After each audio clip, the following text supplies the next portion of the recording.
বিধবা মহিলাকে বিবাহ করেছিলাম, বিয়ের 3 মাস পরে তার 2টা কিডনি নষ্ট হয়ে যায়। পরে তার সাথে তালাক দিয়ে তার মেয়ের সাথে আমাকে বিয়ে দেওয়া হয়। এখন তার সাথে আমি সংসার করছি, আমার 2টা বাচ্চা আছে। আউযুবিল্লাহ। ভাই, কোন মেয়ের সাথে যদি বিয়ে হয়, প্রথম কথা হলো যে তার 2টা কিডনি নষ্ট হলে তালাক কেন দিতে হবে? এটা আমাদের একটা বড় ছোট লোকী পুরুষদের।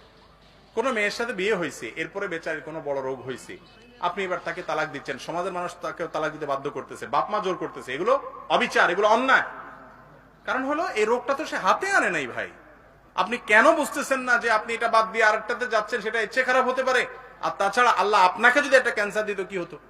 এগুলা অমানসিক আচরণ, এগুলা অমানবিক আচরণ, জুলুম।